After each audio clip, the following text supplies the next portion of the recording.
Hey guys, welcome back. We're talking about options here, and we've been talking about these options all week. You didn't have to leave Egypt. You didn't have to get into the graces of God. And so many times we don't have to enjoy God's presence. We just we take advantage of it. And the truth of the matter is, the word is we're just selfish. We think that God has done all of this stuff for us, that God made the earth for us, that God delivered us for us. When the truth of the matter is that God delivered us for him. And so I want to tell you good morning. God bless you guys. And we thank you for being here this morning. Have you ever really considered why God let you go through all of what you go through? Or why is God doing what God is doing? It just doesn't benefit you. It doesn't work in your schedule. It's not a part of your temperament. These things are not good for you. And Trina, I struggle with God because sometimes God just doesn't understand what I go through. God just doesn't know what I need, and Cousin Connie is just tough when we just look and say, oh my goodness, God, what's wrong with God? This is not fitting in my schedule. I don't have time for this. So it's amazing when we start to think about it that God is not doing these things for us. He's doing these things for him. It's all for his glory. It's all for the reason why we do what we do. And so when we get caught up in our own personal frustration and our own festivities and our own irritations, we got to realize this is not even about me. Open up our Bibles to Exodus chapter 14, and we're going to see this right here in the scripture. When we get in Exodus chapter 14, you all understand that the nation of Israel has now left out of Egypt, and slavery is now something that is in the past. They've gone out and they've taken the gold and the silver and the cattle and everything that God has told them to go out. And what are they going out to do? They're not going out to be free and live a life and build a nation. No, God's instruction is, let my people go that they may worship me. How long do they need to go? At least a day's journey. And they need to take all that they have with them to worship me. That's still the call of our life. Let my people go from all the frustrations they're dealing with so they can worship me, not so they can just be free. The call was never to let the people go free. The call was, well, let them go so they can worship and serve me. And it's the same thing that Paul talks about in the New Testament as well. You have masters, and you either serve one master or another. It's never the ideal that we should just be free. That's a satanic idea, that we should do whatever we want to do and serve ourselves. When they let the nation of Israel go, they ran up into a problem. They ran into the Red Sea. And while they were at the Red Sea, well, they had Pharaoh and his armies bearing down on them. And so you had the sea on the one side, and then you had your enemy on another. And what are you going to do? You're really between a proverbial rock and a hard place. Well, in Exodus 14:21, Moses stretched out his hand over the water, and the Lord caused the sea to go back with a strong east wind all the night, and made the sea into dry land, and the water was divided. And so the children of Israel went into the midst of the sea on the dry ground, and the waters were a wall to them on the right and on the left. And the Egyptians pursued and went after them. And in the midst of the sea, all of Pharaoh's horsemen and his chariots and his horsemen. Now it came to pass in the morning watch that the Lord looked down upon the army of the Egyptians through the pillar of fire and cloud. And he troubled the armies of the Egyptians and took off their chariot wheels so that they drove them with difficulty. And the Egyptians said, let us flee from the face of Israel, for the Lord fights for them and against the Egyptians. Then the Lord said to Moses, stretch out your hands over the sea, that the waters may come back upon the Egyptians and their chariots and their horsemen. And Moses stretched out his hands over the sea, and in the morning appeared, and the sea returned till its full depth. And while the Egyptians were fleeing from it, so that the Lord overthrew the Egyptians in the midst of the sea. Then the waters returned and covered up the chariots and the horsemen and all the armies of Pharaoh that came into the sea after them. Not so much as one of them remained. But the children of Israel had walked on dry land in the midst of the sea, and the waters of walls that were on the right of them and on the left of them. And so the Lord saved Israel that day out of the hand of the Egyptian, and Israel saw the Egyptian dead in the seashore. And thus Israel saw the great work that the Lord had done in Egypt. And so the people feared the Lord and believed the Lord and his servant Moses. It's amazing when we go through things, and the reason why we go through a lot of times, whether victory or defeat, is so that we can acquire a fear and understand that we've taken the option to serve God, and so we have to fear what God is able to do. We are gloriously and wonderfully made, and we want to glorify God for all of who he is and what he does. This is why Awake and Aware is so important, is because we're awake and we're aware of God's presence. We understand that without his presence, we can do nothing of great caliber. Everything is about him and for him, and so we worship and we serve him. And when God delivers us from great issues as well as small issues, chapter 15 of Exodus should be our response. The whole chapter is built pretty much on a praise and worship. It's built on an ideal of the people realizing that God is the one who brought us through the difficulties of slavery. God is the one who delivered us out of slavery. And then right now, he delivered us out of the hand of Pharaoh for his glory and not for our gain. Let me say that again. And I pause when I say it. For his glory and not for our gain. So when we're going through our struggles of life, everything is about his glory and not our gain. We have to go through a dark season because we don't know how big the light is unless we've gone through the dark.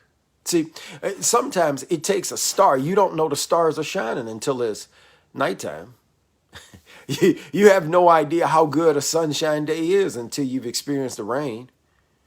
And you have no idea how great God is until you understand that we can't do it ourselves and we can't get through. So in the chapter 15 of the book of Exodus, when Moses and the children of Israel, they sang this song to the Lord and spoke saying. See, they didn't sing the song to each other. They didn't pat each other on the back because they knew they couldn't get each other through it. See, this is the deal that we've been talking about since we started. The life that we live is all about God. It's not about us. And some self-centeredness about our thinking starts making us say, I. Like I'm the one who controlled it and I'm the one here. And we need to get beyond our self-centered selves and understand that it's really for God and not for us. God has delivered us so that we can make sure that we glorify him. God is going to be God with or without us, but we won't be his creatures and glorify him properly if we don't submit ourselves to his authority. So listen what happens in Exodus chapter 15. He says, and then Moses and the children of Israel, they sang this song, not to themselves, but to the Lord. I will sing to the Lord, for he has triumphed gloriously, and the horses and his riders he has thrown into the sea. The Lord is my strength and the song, and he has become my salvation. He is my God, and I will pursue him. I wish this was something that they could remember later on when they're complaining to God about not having water. When we're complaining to God about not having food. When we're complaining to God about his laws are too strict and his ways are too narrow. Notice what he said, what they say here. Notice, he is my strength and my song. He has become my salvation. He is my God, and I will pursue him. I will pursue him. He is my God, and I will pursue him. My father's God, and I will exalt him. The Lord is a man of war. The Lord is his name. Pharaoh's chariots and his army he has cast into the sea. He has chosen captains also are drowned in the Red Sea. The depths are covered them, and they sank to the bottom like stones. Your right hand, O Lord, has become glorious in power, and your right hand, O Lord, has dashed the enemy in pieces. And in the greatness of your excellence, you have overthrown those who rose up against you and sent forth your wrath. It consumed them like stubble. It's amazing how much they praise and worship God in the midst of the immediate victory.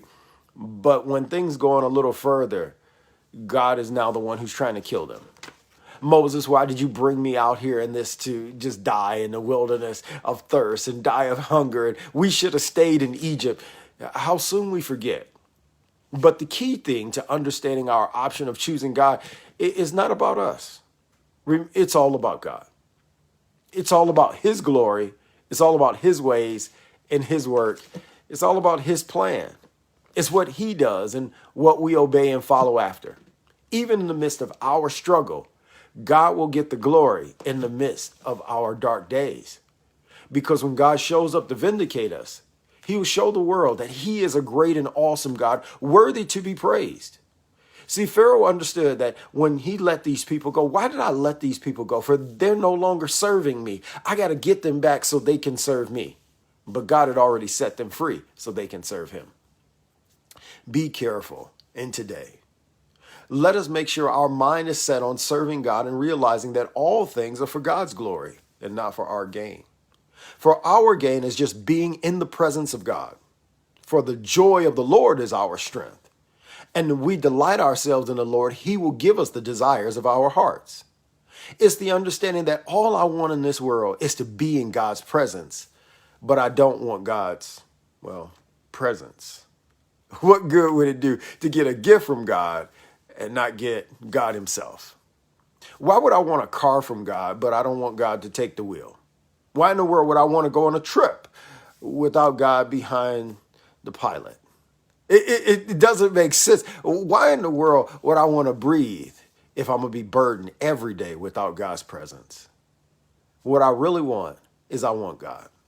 Because then I understand if I've got God, I got it all. I've got peace. I've got prosperity. I've got love. I got joy. Just because I have his presence. This is what makes Psalm of David so powerful and so popular. When David can simply say, not that I got everything and I want and let's go to church. But David starts off, he says, the Lord is my shepherd. I don't want anything. Yeah. Today, God is first. Today, God gets the glory.